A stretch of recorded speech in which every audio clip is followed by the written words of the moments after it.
Subscribe करें और bell दबाएं ताकि कोई खबर रह न जाए।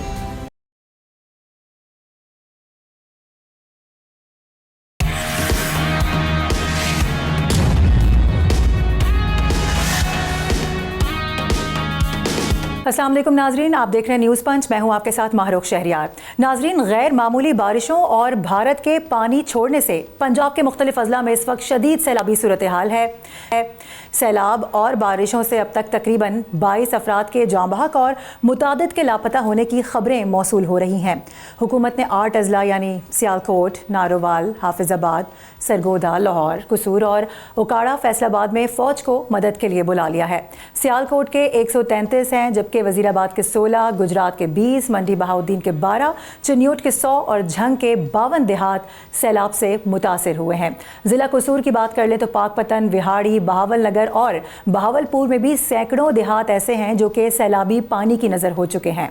NDMA के मुताबिक लाखों शहरी इस वक्त बेघर हैं और अब तक 2 लाख से ज़ायद अफराद हैं जिनको महफूज मकामात पर मुंतकिल किया गया है, जबकि वज़ीर आज़म और वज़ीर आला पंजाब की जानिब से सियालकोट और नारोवाल के मुतासिरा इलाकों का दौरा भी किया गया है। उनको पूरी सूरत हाल पर ब्रीफ किया गया है। दूसरी जानिब दरियाए रावी है, जहाँ पर बताया जा रहा है कि 32 बरस के बाद 2 लाख क्यूसेक का एक बड़ा रैला गुजर रहा है। चनाब और सतलुज में भी इंतहाई ऊंचे दर्जे का सैलाब रिकॉर्ड किया गया है, जबकि सियालकोट में 405 मिलीमीटर तक बारिश ने 11 साला रिकॉर्ड भी तोड़ा है। माहिरीन खबरदार कर रहे हैं कि अगले साल इससे भी ज़्यादा तबाहकुन सूरत हाल हो सकती है। ऐसे में हमारे इकदाम कितने होने चाहिए, इसी पर बात करें। हम आने वाले सालों के लिए तैयार हैं। हमारे रिपोर्टर्स जो कि ऑन ग्राउंड सिचुएशन को कवर कर रहे होते हैं, तमाम सूरत हाल को बेहतरीन अंदाज में जांचने की सलाहियत रखते हैं। बात करेंगे उनसे। हमारे साथ हम मौजूद होंगे मियां नदीम और सियालकोट से ये हमें ज्वाइन कर रहे हैं। इसके अलावा आसिफ जावेद हैं, हमारे रिपोर्टर कसूर से हमारा साथ देंगे। मियां मोहम्मद नदीम, सबसे पहले चूँकि सियालकोट की सूरत हाल सबके सामने है, पूरा शहर हमने देखा पानी पानी होता हुआ हमें नज़र आया। जो कॉशंस दिए गए थे उसके मुताबिक क्या काम नहीं हुआ, ये सबसे पहले बताएगा। इस वक्त ऑन ग्राउंड सिचुएशन कैसी है, इस हवाले से भी आगाह कीजिएगा, क्योंकि अब 2 रोज़ गुजर चुके हैं, निकासी हुई है अभी तक? जी बिल्कुल, आज बारिश का तीसरा रोज़ है, लेकिन अब भी जो सैलाबी बारिश ने इसने शहर को डुबो के रखा हुआ है। सियालकोट शहर के 3 नाले गुजरते हैं जिनकी बरसाती मौसम से पहले सफाई नहीं की गई थी, जिसके बाद पानी जो है ना वो ओवरफ्लो होकर नालों से बाहर निकला है। अब 3 नालों में ऊंचे दर्जे का सैलाब है। नाला एक की बात की जाए तो वहाँ पर 35,697 क्यूसेक इस वक्त पानी मौजूद है। नाला पलहू की बात की तो वहाँ पर भी ऊंचे दर्जे का सैलाब है। 6,637 किस्म का क्यूसेक का रेला जो ना वहाँ से गुजरा है। इसी तरह ही नाला बेट की बात की तो वहाँ पर भी ऊंचे दर्जे का सैलाब है। ये सैलाबी जो पानी है ये नालों से बाहर निकल के जो शहरी इलाके हैं वहाँ पर आ चुका है। इसके साथ साथ कई ऐसे देहात हैं जिनमें ये पानी इस वक्त 4 से 5 फीट लोगों के घरों में मौजूद है। वहाँ पर जो लोग हैं उनका कई लाखों का सामान भी इस पानी की नज़र हो चुका है। तो इंतहाई परेशान कुन सूरत हाल है कि ज़िला इंतज़ामिया की जानब से नालों की सफाई ना होने के बाद नालों का पानी शहर और देहातों में इस वक्त दाखिल हो चुका है। तीसरा रोज़ है, अभी तक भी पानी कम होने का नाम नहीं ले रहा। जी अच्छा, ठीक है। मैं आपसे एक सवाल और भी लेना चाहूँगी, उसके बाद मैं आसिफ की जानिब भी आऊँगी। ये बताइएगा कि क्या बताया जा रहा है कि पानी की निकासी कब तक हो जाएगी, क्योंकि जो मरियम औरंगज़ेब साहिबा हैं उनकी जानिब से, इसके अलावा अज़मा बुखारी साहिबा की जानिब से तो ये दावे किए जा रहे हैं कि जो निकासी का अमल है वो मुकम्मल कर लिया गया है और काफ़ी सारे एरियाज़ अब ऐसे हैं सियालकोट में जहाँ पर इत्मीनान की सूरत हाल है। क्या वाकई ऐसा है? देखें, ये शहर के चंद ऐसे रोड हैं जो खुद बहुत जिनका पानी है वो उतर चुका है। ज़िला इंतज़ामिया की जानिब से कोई ऐसे इक़दाम नहीं किए गए, ना कोई मशीनरी लाई गई, ना कोई ऐसे पानी को निकालने के लिए इक़दाम किए। अब से कुछ देर पहले मैं जो है ना वो बोल न्यूज़ के लिए रिपोर्टिंग करके आया हूँ कि सियालकोट का करीब एक गाँव है उड़ा, वहाँ पर 5 फुट के करीब पानी है और लोग वहाँ पर घरों में फंसे हुए हैं और मदद के लिए अब जो है ना वो बुला रहे हैं। लेकिन उनका ये कहना है कि 3 दिन से हम यहाँ पर पानी में फंसे हैं, कोई मदद के लिए नहीं आ रहा। और खुद बहुत शहर के चंद ऐसे रोड हैं जहाँ से पानी निकला है, लेकिन अभी भी बेशतर इलाके इस वक्त ज़ेरे आब हैं। कई फीट पानी जो है ना वो यहाँ पर सड़कों पे मौजूद है। ठीक है, आपकी जानिब दोबारा भी आऊँगी। आसिफ, आपसे जानना चाहूँगी, कसूर की भी सूरत हाल मुख्तलिफ नहीं है। हम मुख्तलिफ फुटेजेस देख रहे हैं, लोग बेयारो मददगार हैं, जो फसलें थी वो तबाह हो चुकी हैं, लोगों के मवेशी पानी में बहते हुए हमने देखे हैं। अब कसूर से क्या रिपोर्ट करेंगे? सबसे पहले ये बताएगा कि ऑन ग्राउंड सिचुएशन इस वक्त वहाँ पर कैसी है? शुक्रिया मैम। सबसे पहले तो मैं कसूर के हवाले से ये चीज़ बताऊंगा कि जो लोग हैं वो पानी के अंदर उनके घर डूब चुके हैं, जिसमें से अगर बात की जाए तो जो कसूर के जो इलाके हैं खसूसन जिसमें भिगी पिंड है, चंदा सिंह वाला है, हाकू वाला है, कालूवाड़ा है, मस्ते की है, गति कलंजर है, सैजरा है, कोट फतेह मोहम्मद है, बल्ले वाला है, नगर है। इसके अलावा ये दर्जनों देहात ऐसे हैं जिसमें तकरीबन 36 के करीब देहात ऐसे हैं जिनके जो जमीनी रास्ता है वो मुनक़ता हो चुके हैं। अच्छा। और इसके अलावा तकरीबन 72 देहात ऐसे हैं जो सैलाब की जद में आए हुए हैं, और जो ये 36 देहात हैं जिनके जमीनी रास्ते मुनक़ता हो चुके हैं। यहाँ पर आने जाने के लिए बोट का इस्तेमाल किया जा रहा है, और कुछ लोग ऐसे हैं कि जिनको अभी तक रेस्क्यू नहीं किया जा सका। उसकी वजह ये है कि रेस्क्यू ना करने की वजह कि लोग अपने घर छोड़ने के लिए तैयार नहीं है। लेकिन इंतजामिया ने अब पुलिस की जब मदद ली है, जिसमें डीपीओ कसूर ईसा खेल खुद फील्ड के अंदर मौजूद हैं और लोगों के घरों में जा रहे हैं, बोट के अंदर बैठकर लोगों को जबरदस्ती से मुंतकिल किया जा रहा है दूसरी जगह पर। उसकी वजह यह है कि ये जो सारा इलाका बॉर्डर बेल्ट है, और बॉर्डर बेल्ट के करीब ये तकरीबन देहाती इलाका है सारे का सारा। लोग कह सकते हैं, जिद्दी कह सकते हैं कि लोग अपने घर छोड़ने के लिए तैयार ही नहीं है। और जो दरिया सतलुज है, इसकी ये सूरत हाल होती है कि सारा साल खुश रहने वाला दरिया है, लेकिन इसमें जब भारत ने की तरफ से पानी छोड़ा गया, भाखड़ा डैम और हरी के हेड की तरफ से जब पानी छोड़ा गया, तो इसमें आस्ता आस्ता जो पानी है उसकी सतह बुलंद होती गई है। देखते ही देखते ये पानी की जो सतह है बहुत ज्यादा इसमें पानी मिकदार में इस दरिया में आ गया, जिसमें ये निचले दर्जे के सैलाब में कन्वर्ट हो गया। और सूरत हाल ये बनी, निचले दर्जे के सैलाब से ये दरमियाने दर्जे के सैलाब में कन्वर्ट हो गया। लेकिन देखते ही देखते भारत ने मजीद पानी जो छोड़ा है, उसके बाद ये इस टाइम हाई दर्जे के सैलाब में कन्वर्ट हो चुका है, जिसकी वजह से जो लोग हैं वो डूब रहे हैं। लेकिन इंतजामिया हाई अलर्ट है, और इंतजामिया रात दिन उधर कोशिश कर रही है, जिसमें इंतजामिया के मुख्तलिफ महकमे वहां पर काम कर रहे हैं। अगर मैं अब बात करूं हेड गंडा सिंह वाला के मुकाम पर, यहाँ पे जो पानी की सतह है ना, इस टाइम 23 फुट तक रिकॉर्ड की गई है। और जबकि हेड गंडा सिंह के मुकाम पर जो पानी का भाव है, जो आज की जो सिचुएशन है, वो 2,61,000 क्यूसेक रिकॉर्ड किया गया है, जो कि इंतहाई खतरनाक अलामात हैं। जबकि जिली इंतजामिया है इस टाइम यहाँ पर अलर्ट है, और ये हालात इस टाइम यहाँ पर ठीक है। यानी आसिफ जावेद ही कहा जा सकता है यहाँ पर भी सुपर फ्लड है, और हमने देखा है वाकई में लोगों को कितनी मुश्किलात का सामना है। कुछ लोग खुद साख्ता तौर पर अपने घर बार छोड़ने को तैयार भी नहीं है। बहुत शुक्रिया साथ रहने के लिए। इसके अलावा सियालकोट साथ रिपोर्टर थे मियाँ मोहम्मद नदीम, उन्होंने भी हमारा साथ दिया, उनका भी बहुत शुक्रिया। और प्रोग्राम में हमें इस वक्त ज्वाइन कर चुके हैं सक्खर से ब्यूरो चीफ हमें ज्वाइन कर रहे हैं शाहिद अली साहब। जरा उनसे भी जान लेते हैं, क्योंकि कहा जा रहा है कि आज या फिर कल खुदा ना खास्ता जो दरिया हैं सिंध के वो बिफर सकते हैं, वहाँ पर भी सुपर फ्लड आ सकता है, और मुस्तकिल तौर पर वो हमें वहाँ से रिपोर्ट भी करते हैं। वेलकम करेंगे आपको शाहिद अली। इस वक्त बताइएगा जो हुकूमत सिंध है उसकी जानिब से तो ये कहा जा रहा है कि फिल वक्त इस तरह का कोई खतरा मौजूद नहीं है, कोई खदशा नहीं है। जो सिंध के दरिया हैं उनमें किसी किस्म की तुगयानी नहीं है, लेकिन आपने रिपोर्ट किया कि निचले दर्जे से थोड़े दरमियाने दर्जे के सैलाब की तरफ बढ़ रहा है। ये भी कहा जा रहा है कि अब जो सुपर फ्लड आ सकता है उसके लिए क्या तैयारियां आप देख रहे हैं इंतजामिया की जानिब से? देखिए, जो अभी इस वक्त जो सिंध हुकूमत कह रही है कि कोई खतरा नहीं है, तो मेरा ख्याल है कि इस वक्त उन्हें इसलिए खतरा महसूस नहीं हो रहा है क्योंकि अभी जो है 3 से 4 दिन है जो ये रेला गुड्डू बैराज से आके टकराएगा। पहले ये पानी चाचड़ा के पास आएगा, और चाचड़ा से जो है वो फिर होता हुआ बैराज से टकराएगा। लेकिन आप सिंध हुकूमत जो है वो ये कह रही है, उसकी एक वजह भी है, सिंध हुकूमत पूरी तरह अलर्ट थी। आपने देखा कि अभी 4 रोज पहले जो है गुड्डू बैराज पर इंतहा ऊंचे दर्जे का सैलाब था। 5.5 लाख क्यूसेक का रेला जो है गुड्डू बैराज से गुजरा है, और आप देखें कि इनके इंतजामात मुकम्मल थे, तो किसी किस्म का कोई नुकसान नहीं हुआ। यही रेला जो है सक्खर बैराज पहुंचा, दरमियाने दर्जे का सैलाब, यानी कि ये जुलाई के महीने से सिंध जो है वो मुसलसल सैलाबी रेले यहाँ से गुजर रहे हैं। सॉरी टू इंटरप्ट यू, मैं ये जानना चाह रही हूँ, आप बता रहे हैं कि ये रेला गुजरा है, तो ये जो मुतसिल आबादियाँ हैं उनसे होता हुआ गुजरा है, तो आबादियाँ प्रायर खाली करा ली गई थी, ऐसे ही है? नहीं, ऐसा बिल्कुल नहीं है। देखें, कच्चे का इलाका यहाँ हजारों एकड़ इरादी इस वक्त भी ज़ेरे आब है, और जो सैकड़ों देहात है उनके अतराफ पे पानी मौजूद है। लेकिन यहाँ जो कच्चे में लोग रहते हैं वो आदी हैं इस बात के। लेकिन ये जो इंतहाई ऊंचे दर्जे के सैलाब की बात हो रही है, मैं उस पर अगर बात करूं तो मैं ये कह रहा हूं कि जो ये सिंध गवर्नमेंट कह रही है ना कि हम मुतमईन है और अभी फिलहाल कोई खतरा सिंध को नहीं है, इनकी ये बात इस हद तक दुरुस्त है कि अभी जो ऊंचे दर्जे का सैलाब गुजरा ये इंतहाई पुरसुकून अंदाज से गुजरा है। गुड्डू बैराज पर 5.5 लाख क्यूसेक से जायद का पानी मौजूद था, और हमें अप्रिशिएट करना चाहिए इस बात को जो गुड्डू बैराज की इंतजामिया थी।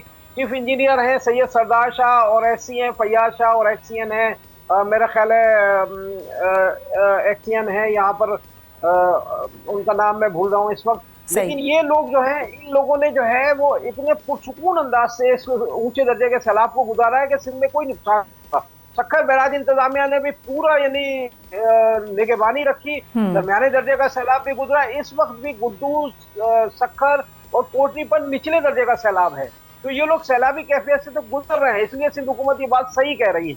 ठीक, जहां तक बात है इरिगेशन इंतजामिया की, तो मैं आपको बताऊं ये आपके लिए हैरान कुन होगी कि इरिगेशन मिनिस्टर जो है वो सारी रात जो है वो मतलब हसास बंदों के दौरे कर रहे हैं, ये रहते हैं और मुसलसल जो है इंतजामिया को जगाते हैं। हालांकि अभी हमसे पानी जो है 3 से 4 दिन की दूरी पर है। सही है। लेकिन सिंध हुकूमत अलर्ट इस वजह से है कि 2010 में जो सैलाब आया था उसने सिंध में बड़ी तबाही मचाई थी। बिल्कुल ऐसा ही है शाहिद, और न सिर्फ 2010 बल्कि हमने 2022 में भी देखा जिस तरह से सैलाब ने तबाही मचाई। अभी प्रेस कॉन्फ्रेंस में अपने बयान में शर्जील मेमन साहब भी उसका जिक्र कर रहे थे कि वहाँ पर 3 वक्त का खाना भिजवाया गया। इसके अलावा तकरीबन 21 लाख लोग ऐसे हैं जिनके लिए वहाँ पर घर बनाए जा रहे हैं, 21 लाख खानदानों के लिए। तो यकीनी तौर पर आप बिल्कुल सही फरमा रहे हैं कि अभी तो सैलाब दूरी पर है, तकरीबन 3-4 रोज़ हैं जब भी इस वक्त सब कुछ अच्छा लग रहा है। लेकिन अच्छी बात यह है कि जो अवामी नुमाइंदे हैं वो इस वक्त फील्ड में मौजूद हैं, अपना काम पूरे तरीके से कर रहे हैं। और उम्मीद हम भी यही करते हैं कि केपी में जिस तरह से डिजास्टर हुआ है, जिस तरीके से पंजाब के अंदर सूरत हाल है, सिंध में ऐसी सूरत हाल दोबारा ना हो, क्योंकि 2022 के सैलाब मुतासरीन भी अभी तक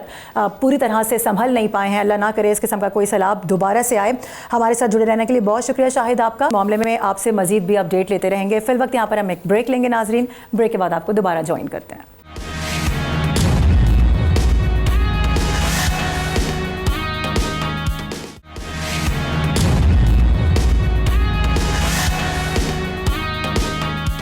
वेलकम बैक नाजरीन। ब्रेक से पहले हम यकीनी तौर पे सैलाब के हवाले से गुफ्तगू कर रहे थे। एक बड़ा अलमिया है जो कि हमें हर कुछ साल के बाद फेस करना पड़ता है, लेकिन इसका सद्देबाब किस तरह से करना है और आगे आने वाले दिनों में फ्यूचर में हिकमत अमली क्या होनी चाहिए। इंक्रोचमेंट सबसे बड़ी वजह है, क्योंकि कहा जाता है कि पानी अपनी जगह लेता है, वो आपकी जगह नहीं लेता, बल्कि आपने पानी का रास्ता रोका हुआ होता है। तो इसी पर हमने देखा कि कौमी असम्बली की कायमा कमेटी बराए मौसमियाती तब्दीली का एक इजलास हुआ, जिसमें आबी गुजरगाहों पर कब्जा करने वालों को फांसी देने की तजवीज़ रखी गई है।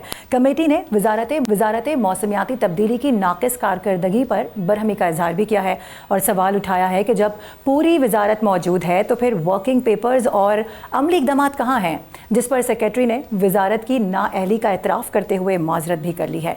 दूसरी जानिब वज़ीर दिफा ब्यूरोक्रेसी की करप्शन पर बार बार सवाल उठा रहे हैं, बरम होते नज़र आ रहे हैं। एक तरफ तो पानी का सैलाब तबाही मचा रहा है, जबकि दूसरी जानिब करप्शन का सैलाब है। अब ख्वाजा आसिफ ने यह कह दिया है कि करप्शन की हद हो गई है, तमाम सड़कें बह गई हैं और जो काम सिविलियन इदारों के करने के थे वो अब फौज कर रही है। अब वज़ीर दिफा ने फौजी जवानों को खिराज तहसीन तो पेश किया है, साथ ही साथ ये भी कहा है कि ये काम आखिर कब तक फौज करती रहेगी। फौज ने भारत के खिलाफ जंग भी जीती, अब कुदरती आफात से निमटने के लिए लड़ रही है, अवाम की जानें बचा रही है। सवाल ये है कि वज़ीर दिफा बार बार करप्शन के खिलाफ आवाज़ उठा रहे हैं, अगर हुकूमत ही शिकायत करने लगे तो फिर कार्रवाई कौन करेगा? ये सवाल है।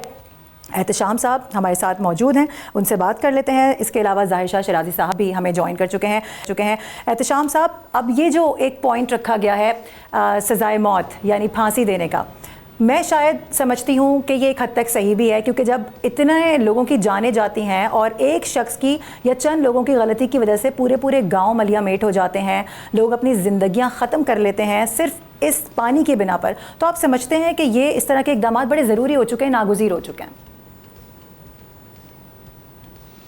देखिए, बुनियादी तौर पे तो जब तक आप बड़े पैमाने पे मारूफ लेजिस्लेशन नहीं करते तो चीज़ें तो ठीक नहीं होती हैं, चाहे करप्शन है, चाहे नाअहली है, चाहे जो आपको अख्तियारात दिए जाते हैं उसका इस्तेमाल आप किस तरह करते हैं हुकूमत में रहते हुए।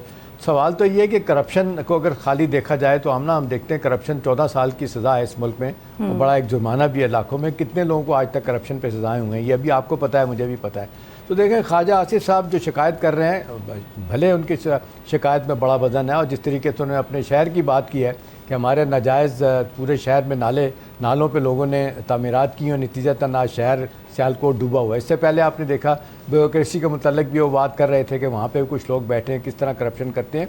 लेकिन सवाल ये नहीं है, सवाल बड़ा इंपॉर्टेंट ये है कि जब आप ये बात कर रहे हैं तो आप सवाए 3.5 साल PTI के निकाल लें तो तकरीबन 35-40 बरस से PMLN जो है पंजाब में तो कम अज़ कम हुक्मरानी कर रही है। पंजाब के अलावा आपने देखा कि सेंटर में भी 3 मरतबा हुक्मरानी कर चुकी है। PDM-1 को देखें, PDM-2 देखें और आज भी देखें तो उनकी हुकूमत है। तो मेरा ख्याल है ये इनिशिएटिव तो उनको लेना पड़ेगा ना, अगर करप्शन को ख़त्म करना है और अभी वसाइल का जो नाजायज़ इस्तेमाल हो रहा है और जिस तरीके से हमने देख रहे हैं कि अभी आप NDA में कह रहा है कि जी 22% ज़्यादा अगले साल बारिशें होंगी, वो तो एक सवालिया निशान भी उठाया जा रहा है। लोग ये कह रहे हैं कि ये किस तरीके से कोप आप करेंगे। तो मेरा ख्याल है बातें बहुत हैं करने के लिए, लेकिन सवाल ये है कि जी कौन ये काम करेगा। अब सारा का सारा अगर तवक्को मारूख आप फ़ौज से करना शुरू कर दें तो फ़ौज तो पुलिसिंग भी कर रही है, फ़ौज तो आपके कराची के नाले भी साफ़ करते रही है। आप देख लें कोई नागानी आफत आ जाए तो फ़ौज सबसे आगे है। आज भी आप देख लें कि फ़ौज जिस तरह सैलाब आ रहा है, फ्लड्स आ रहे हैं, अर्बन फ्लडिंग है, फ़ौज ही सबसे आगे काम कर रही है, रिलीफ के ऑपरेशन सबसे ज़्यादा वो कर रहे हैं। तो सवाल है कि सिविलियन अदारे जो है ना वो नाकाम क्यों है, या ये कि उनकी बड़े अरसे से कहा जा रहा है जी सिविल अपना क्या कहते हैं इंतज़ामात इनके बेहतर किया जाएंगे, सिविल सर्विस को बेहतर किया जाएगा। बड़ी बड़ी किताबें लिखी गई, डॉक्टर इरशाद हुसैन ने बहुत बड़ी किताब लिखी है कि हमारी सिविल सर्विस को हम कैसे बेहतर कर सकते हैं, नतीजतन हमारे यहाँ गवर्नेंस कैसे बेहतर होगी। अब कहानियाँ तो सब लिख देते हैं, बातें भी कर देते हैं, लेकिन when it comes to implementing thing आप देखते हैं क्योंकि वेस्टर्न इंटरेस्ट हैं, सियासी जमातें तो नहीं चाहती, वो तो स्टेटस को लेके बैठी हैं। 2 बड़ी पार्टियाँ जो हुकूमत कर रही हैं, पीपल्स पार्टी है PMLN, वो चाहे बल्दियाती निज़ाम को चलाने की बात हो, चाहे करप्शन को ख़त्म करने की बात हो, चाहे सूबों के हवाले से आप देख लें, लोग आजकल कह रहे हैं कि जी नए सूबे बनने हैं तो वो उनकी मुखालफत कर रही हैं। तो मेरा ख्याल है पार्टी के अंदर ही प्रॉब्लम है। ख्वाजा आसिफ साहब सही कहते हैं, लेकिन ख्वाजा साहब जो है ना वो इस मसले को सियासी पार्टियों के साथ लेके चलें तो मेरा ख्याल है बहुत सारे मसले हल हो सकते हैं। लेकिन सवाल यही है कि तरजीहात क्या हैं। आज तरजीहात सियासी जमातों की, MNAs MPs की नहीं है कि हमने मुल्क को कैसे चलाना है, मुल्क को इस मंझधार से कैसे निकालना है। आप देख लें जो करप्शन का लेवल आप देख लें, अभी जिस तरीके से फ्लडिंग हुई है, अभी आप ओवरऑल आप देख लें जितने सैलाब आए हैं, अभी कहा जा रहा है कि जी 1971 से लेके अब तक 22 बड़े सैलाब आ चुके हैं, लेकिन नतीजा क्या निकला है अभी तक देखते हैं। जो कैपेसिटी बिल्डिंग है उसको नहीं ठीक किया गया। लोग सवाल उठा रहे हैं कि हमारी वाटर मैनेजमेंट किस तरह की है। तो अब करने वाली बातें तो हुकूमतों ने करनी है। मारूख आप तो मैं बात ही कर सकते हैं ना, इख्तियारात तो हमारे पास नहीं है। अभी वज़ीर दफ़ा हमेशा जब हुकूमत में होते हैं बड़े ओहदे पे होते हैं, बड़े मोतबर आदमी हैं, बहुत अच्छे आदमी हैं, बड़े कैलिबर के हैं, लेकिन सवाल यह है कि गिला शिकवा अपनी पार्टी में बैठ के करें और किसी तरीके से बजाय इसके कि हर वक्त अपने सियासी लोगों के मसाइल हल करने के बजाय वही देखें कि आम आदमी किस तरह तकलीफ़ उठा रहा है, चाहे अदालती मास में उठा रहा है, चाहे फ्लड का सामना करने से उठा रहा है, चाहे आप देख लें अब पढ़ाई के हवाले से बात हो रही है, किसी हवाले से चीज़ें ठीक नहीं है। हेल्थ के शोबा देख लें, सब जगह करप्शन की इंतहा हो चुकी है। अभी आप इसका इलाज तो कोई नहीं है, हुकूमतों ने इलाज करना है। मेरा ख्याल है हुकूमतों के अपने वेस्टर्न इंटरेस्ट हैं जो उनको करने नहीं देते कि मुल्क को बेहतर तरीके से चलाया जाए। जी मारो ज़ाहिर शाह साहब, यकीनी तौर पे अगर हम इस बात को मान भी लें, चलें 3-3.5 साल था, PTI की गवर्नमेंट रही, नहीं किया उन्होंने कोई काम नहीं किया, लेकिन इससे पहले और बाद में भी मुस्तकिल ज़ाहिर है एक ही पार्टी बरा जमान रही है पंजाब पर जिस तरीके से, और बड़ा खुली इजाज़त के साथ रही है। किसी किस्म के कोई रोड़े नहीं अटकाए गए, कोई प्रॉब्लम उनके लिए क्रिएट नहीं की गई, इदारों की उनको सपोर्ट है। उसके बावजूद भी इस तरह की सूरत हाल और फिर हुकूमत के अंदर से शिकवे उठना बार बार, पहले ब्यूरोक्रेसी के हवाले से ख्वाजा आसिफ का बयान, अब अपनी ही हुकूमत से नाला होना। जब लोग अपनी ही हुकूमत से नाला होंगे और कार्रवाई करने वाले अवाम से पूछेंगे तो उनके खिलाफ फिर कार्रवाई करेगा कौन? देखिए मारूख, सबसे जो अहम इशू है वो ये है कि शायद ख्वाजा आसिफ साहब ने खुद एक चार्जशीट इलेक्टेड गवर्नमेंट के खिलाफ पेश कर दी है, चाहे वो अपनी है, मेरे ख्याल में सियासी निज़ाम के खिलाफ उनकी, जिसकी सबसे बड़ी वजह ये है कि करप्शन ब्यूरोक्रेसी और पॉलिटिशियंस मिल के कर रहे हैं। आपके यहाँ इल प्लानिंग रही है हमेशा से।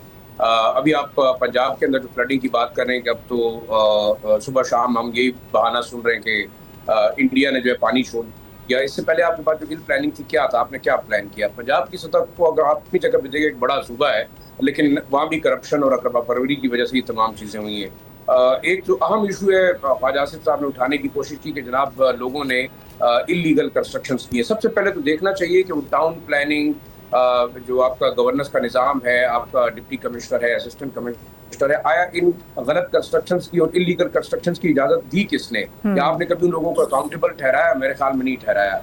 साथ साथ अब कामा कमेटी की भी उस वक्त बात की जिसके अंदर बाकायदा कहा गया कि जी खैबर पख्तूनख्वा और जो नॉर्दर्न एरियाज है उसके अंदर बलाई इलाकों के अंदर टिम्बर माफिया की एक्टिविटी। तो टिम्बर माफिया में कौन से लोग इन्वॉल्व हैं? वो लोग इन्वॉल्व हैं जो आज सेनेट में बैठे हुए हैं, वही लोग इन्वॉल्व हैं जो एलएन के मिनिस्टर्स हैं केपी से, वही लोग इन्वॉल्व हैं जो कि पीपल्स पार्टी के सरकर्दा लोग हैं, वही लोग हैं जो तहरीक इंसाफ के सेनेटर बन के इस वक्त बैठे हुए हैं।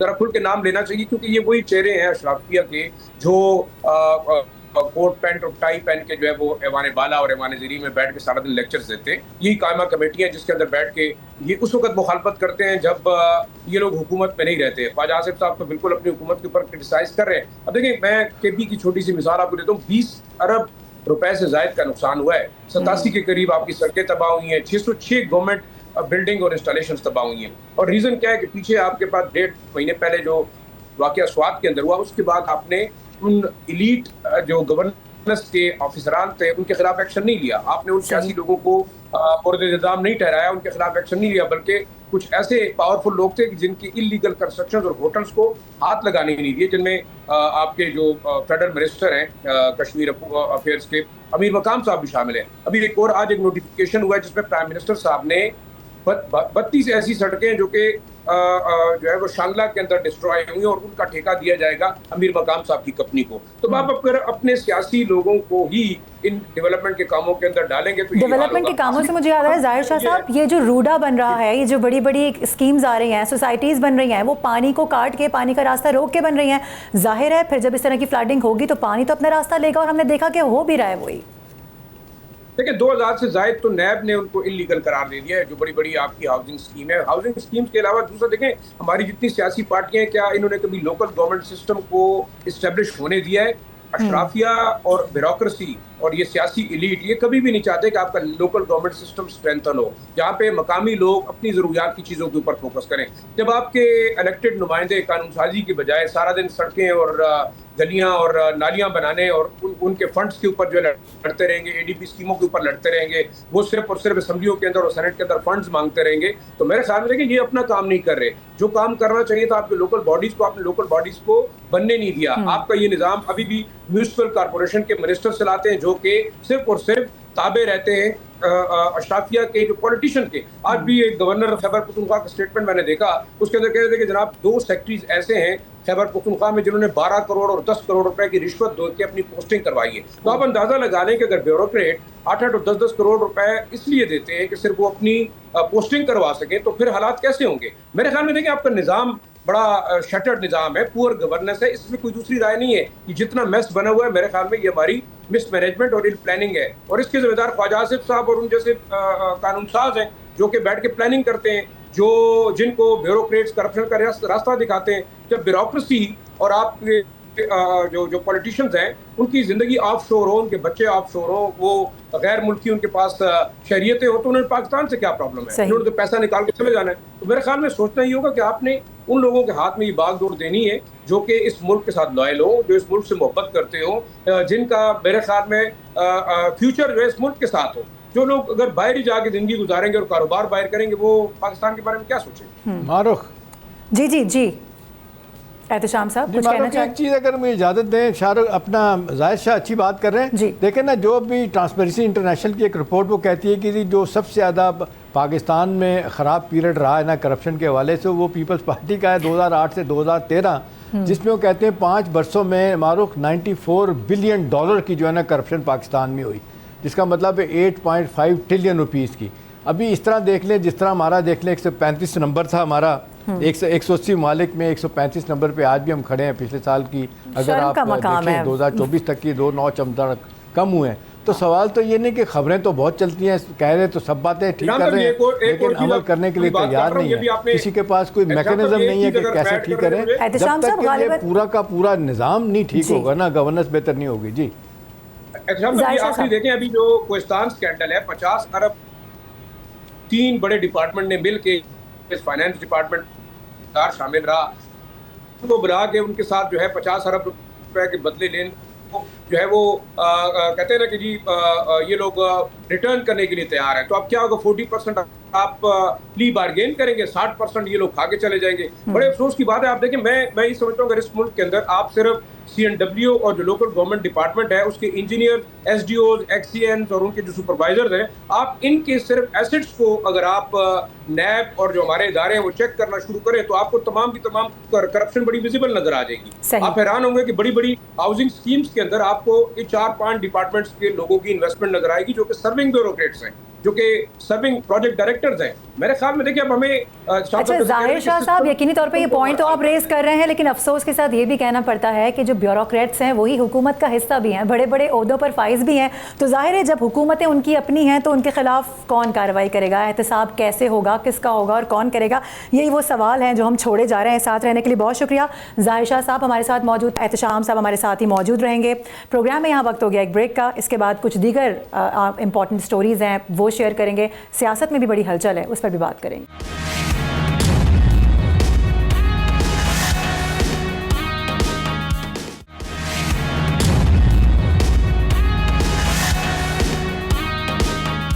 वेलकम बैक नाजरीन। सियासी मामलात का भी थोड़ा सा जिक्र कर लेते हैं क्योंकि यहाँ पर भी काफ़ी हलचल है। आपको याद दिला दें कि chairman public accounts committee Junaid Akbar ने इजलास की सदारत के बजाय अपने इस्तीफ़े का ऐलान कर दिया है। उनके साथ PTI के सनाउल्लाह मस्ती खेल हैं, उनके साथ साथ दीगर अरकान हैं, उन्होंने भी कायमा कमेटियों से इस्तीफ़े का ऐलान किया है और इस्तीफ़े चीफ वहीब आमिर डोगर को भिजवा भी दिए गए हैं। आमिर डोगर साहब की जानिब से कहा जा रहा है कि बानी PTI की हिदायत पर अरकान ने कायमा कमेटियों से इस्तीफ़े जमा कराने शुरू कर दिए हैं, जबकि दूसरी जानिब अगर बात कर लें तो चेयरमैन PTI बैरिस्टर गौहर के अल्फाज बिल्कुल अलग हैं। वो ये कहते हैं कि सेनेटर्स ऐवान बाला की कायमा कमेटियों में अपना काम जारी रखेंगे, जबकि जुडिशल कमीशन से इस्तीफ़े का फैसला अभी तक नहीं किया गया है। अब PTI की तरफ से ज़िमनी इलेक्शन के बॉयकॉट की खबरें भी सामने आ रही हैं, मगर तहरीक इंसाफ के सियासी एलामिये के मुताबिक लाहौर NA 129 की नशिस्त पर ज़िमनी इंतखाब में हिस्सा लिया जाएगा। अब सवाल ये उठ रहा है कि कायमा कमेटियों से इस्तीफ़े तहरीक इंसाफ की बेहतरीन हिकमत अमली है या फिर एक बार फिर कोई बड़ी सियासी गलती की जानिब बढ़ता हुआ कदम है। एहतशामुल हक हमारे साथ ही मौजूद हैं, सीनियर पैनलिस्ट हैं, बड़ी गहरी नज़र रखते हैं सियासत के ऊपर उन्हीं से ज़रा बात भी कर लेते हैं। एहतशाम साहब, अब मुख्तलिफ टॉपिक्स पर हम गुफ्तगू ज़ाहिर कर रहे होते हैं और जब सियासी मामलात आते हैं तो हम हमेशा देखते हैं कि रद्द बदल होता रहता है क्योंकि सियासत नाम ही तब्दीली का है। अब एक बहुत बड़ी तब्दीली इस वक्त सामने आ रही है, वो हकीकी तब्दीली नहीं जिसके नारे लग रहे थे, बल्कि अब ये मैं पूछना चाह रही हूँ कि ये जो तब्दीली है ये कोई बड़ी गलती साबित होने जा रही है PTI की तरफ से या फिर अच्छी हिकमत अमली है, क्योंकि कुछ हलकों में इसको सराहा भी जा रहा है। देखिए मारूफ, बुनियादी तौर पे तो पार्टी के अंदर जो लोग हैं जिनसे मुलाकातें होती हैं, जिनके बारे में ख़बरें आ रही हैं, MNAs MPAs हैं और जो अहदेदारान हैं, वो जनरली तो वो इन फैसलों से खुश नहीं हैं, ये तो मैं आपको बता सकता हूँ। और आपने देखा कि रेजिस्टेंस भी कहीं ना कहीं हो रही है। मसलन सबसे बड़ी रेजिस्टेंस तो अब मैंने अभी जो आई है सामने वो ये है कि जिस तरीके से फ़ैसला किया गया कि उमर यूब, वो जो आपने देखा लीडर ऑफ द ओपोजिशन थे असम्बली में और शिबली फराज सेनेट में थे, उनकी सदाओं के बाद, नाहली के बाद, बजाय इसके कि वो पार्टी के अंदर से इन लोगों को लगाया जाता leader of the opposition senate में और कौमी असम्बली में। अच्छा, ज़ईक साहब, महमूद हसन ज़ईक को बानी PTI ने असम्बली में और सेनेट में आपने देखा कि राजा नासिर अब्बास वहदतुल मुस्लिमीन पार्टी के उनको बना दिया है। तो लोग तो इस वजह से 22-23 लोगों के बारे में तो खबरें MNAs के बारे में आई हैं, वो कहते हैं हम इनको नहीं एक्सेप्ट करेंगे। अब सवाल ये है कि इस तरह के फ़ैसले क्यों हो रहे हैं। ये 3 फैसले 3 दिनों में बड़े हुए हैं। एक तो आपने देखा कि जिस तरीके से अभी आपने बताया है कि उन्होंने कहा कि जी हम ज़िमनी इंतखाबात में हिस्सा नहीं लेंगे, जबकि बार बार उनको कहा जा रहा है। वो अब 85 का नॉन पार्टी इलेक्शन कहा जाता है कि जब ज़िया-उल-हक ने करवाया था तो बेनज़ीर मरहूमा ने पार्टी का इलेक्शन का बाइकाट किया था। हाँ। लेकिन मरते दम तक वो कहते रहे हैं कि ये हमें बाइकाट नहीं करना चाहिए और ये इलेक्शन को खुला नहीं छोड़ना चाहिए कि आपके ओपोनेंट आराम से आके असम्बलियों में बैठ जाएँ। एक जिस तरीके से ये फ़ैसला किया गया कि जी ज़िमनी इंतखाबात में हिस्सा नहीं लेंगे, फिर आपने देखा जिस तरह आप जिक्र कर रही हैं कि अभी आपने देखा कायमा कमेटियों से इस्तीफ़े देने का ऐलान किया गया, फ़ैसला किया गया। बहरहाल सेनेट की कायमा कमेटियों से अभी इस्तीफ़ा नहीं दिया, पूछा भी गया तो कहते हैं जी अभी प्रोसेस में ये चीज़ें। वहाँ से इस्तीफ़ा देने के बाद अब तीसरा मला यही रह गया कि वो कहा जा रहा है कि जी जिसको इस तरह देखा जा रहा है, बल्कि रेजिस्टेंस आ रही है कि जी असम्बलियों से एक दफ़ा फिर इस्तीफ़े दे दिया जाए। अब देखिए, असल तो बात यही है कि जो बात हर जगह पे हो रही है कि पार्टी के अंदर हिकमत अमली नहीं है। पार्टी लीडर जेल के अंदर हैं तो उन्होंने अपना कोई बंदा नहीं रखा 2nd टियर का, 3rd टियर का जो अपने फ़ैसले कर सके। अब गौर खान साहब, बैरिस्टर गौर खान साहब चेयरमैन हैं, लेकिन आपने देखा उनकी बात को सुनता नहीं है, उनकी बात को कंट्राडिक्ट करते हैं। अक्सर सलमान अकरम राजा, कभी लीमा बीबी करती हैं और कभी कभी बुशरा बीबी का भी स्टेटमेंट बीच में आ जाता है जेल से। तो सवाल तो ये है कि लोग देख रहे हैं पार्टी के अंदर और निचली टियर में, आपने देखा कारकुन देख रहे हैं कि जी कौन फैसले कर रहा है। और आपने देखा कि बार बार तहरीक चलाने की बात की गई, कोई तहरीक चलाने की बात नहीं बन रही है। पहले से ज़्यादा पार्टी को नुकसान हो रहा है, लेकिन जब आप जिद पे तो अड़ जाएं, एरोगेंस से आप काम लें, ये डिफरेंसेस क्यों हैं? अब सवाल ये है कि जी आपने अगला मरहला ये रखा है कि जी केपी में बड़ा हम जलसा कर लेंगे। फिर केपी में जलसा कर लेंगे तो आपकी हुकूमत है क्या हो जाएगा? क्यों नहीं बाकी जगहों पे कर रहे? तो वो सलमान अकरम राजा कहते हैं कि जी फस्तायत है, ये है। और भाई आपके ज़माने में सब कुछ नहीं था, ये आप क्यों भूल जाते हैं? इसीलिए लोग कहते हैं मुकाफात अमल है। तो मेरा ख्याल है ये कोई सियासी फ़ैसले नहीं हो रहे। जिस अंदाज से सियासी फ़ैसले होने चाहिए, दूररस निगाहों से देखते हुए मारूफ के पार्टी को कैसे बचाना है और जो लोग जेलों में हैं उनको कैसे बाहर निकालना है और पार्टी को कैसे मुतहर्रिक करना है, ऑन टॉप ऑफ इट जो लोग मायूस हो रहे हैं उनको कैसे बचाना है। तो मेरा ख्याल है ये ज़ाती नोयत के फ़ैसले हैं जिनका सियासत से कोई ताल्लुक़ नहीं है और लोग आज हैरान है कि किस तरह के फ़ैसले हो रहे हैं। आखिरी बात है कि ये अभी कभी कहते हैं जी हमने बात करनी है हुकूमत से, कभी कहते हैं नहीं करनी, कभी कहते हैं जी सिर्फ और सिर्फ हम इस्टेब्लिशमेंट से यानी आर्मी से बात करेंगे। फिर आर्मी लीडरशिप के ख़िलाफ़ जिस तरह आपने देखा लेटेस्ट ट्वीट आया है, उसके बाद कौन इनसे बात करेगा? तो मेरा ख्याल है अपने लिए मुश्किलात पैदा कर रहे हैं। ये सियासी रवैया नहीं है, नतीजतन पार्टी को बहुत नुकसान हो रहा है। जी सही है, ठीक है। तो शाम साहब वाकई में अब देखना यह है कि ये फैसले वाकई दुरुस्त साबित होते हैं या फिर कोई बड़ी सियासी गलती की जानिब बढ़ते कदम है। साथ रहने के लिए बहुत शुक्रिया आपका। नाज़रीन, दूसरी से बढ़ते हैं और एक ऐसी कहानी जिसको पढ़कर मैं खुद हैरान रह गई, क्योंकि इंसान की मदद के लिए बनाई गई टेक्नोलॉजी चैट जीपीटी अब इंसानों की जानें भी लेने लगी है। सही सुन रहे हैं आप। अमेरिका में 16 साल एडम रेन ने खुदकुशी कर ली है, जिसकी वजह बनी यही ओपन एआई, जिस पर एडम के वालिदैन की जानिब से ओपन एआई के ख़िलाफ़ मुकदमा दर्ज करवाया गया है।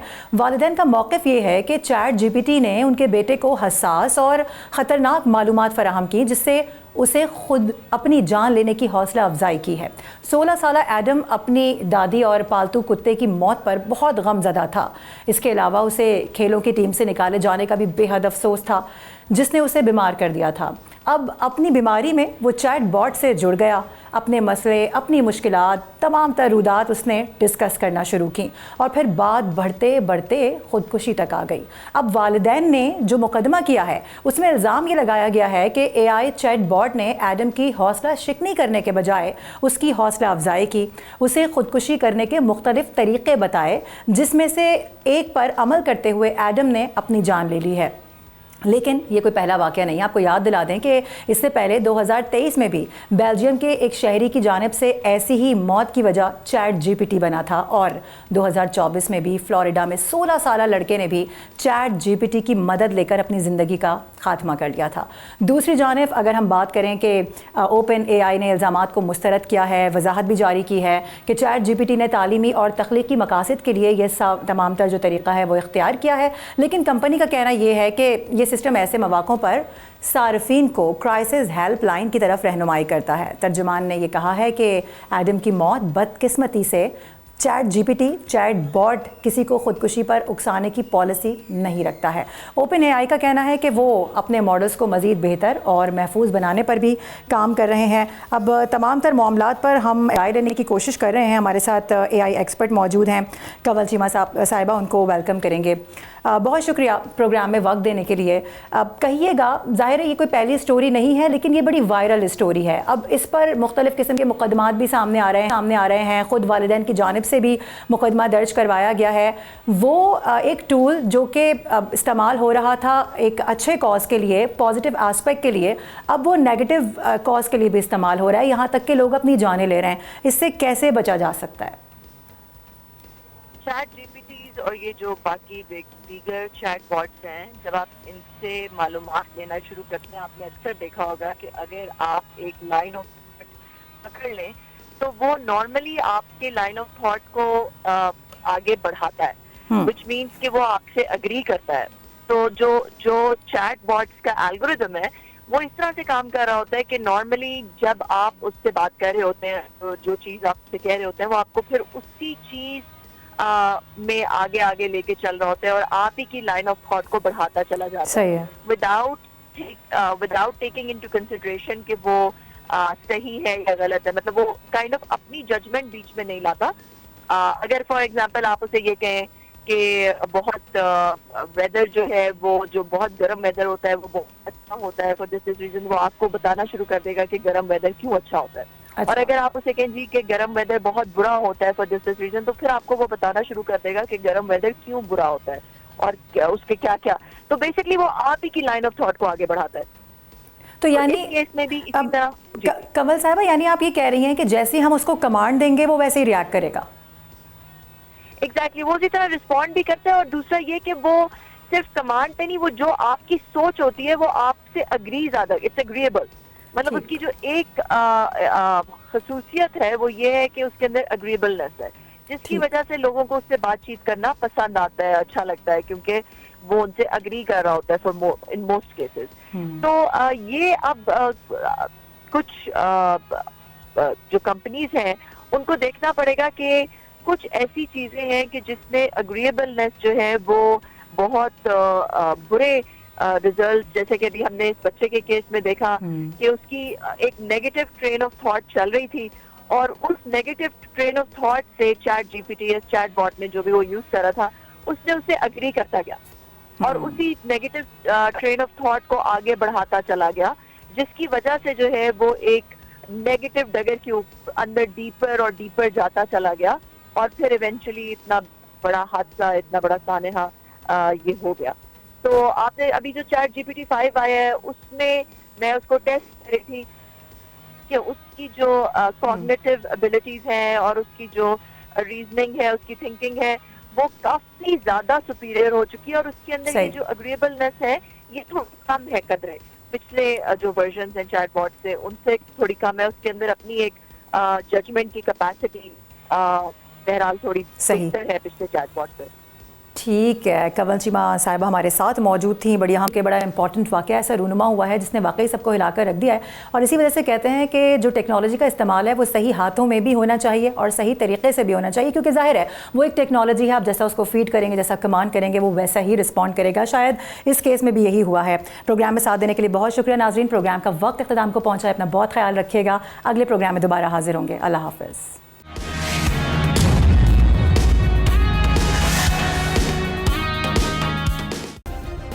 सब्सक्राइब करें और बेल दबाएं ताकि कोई खबर रह न जाए।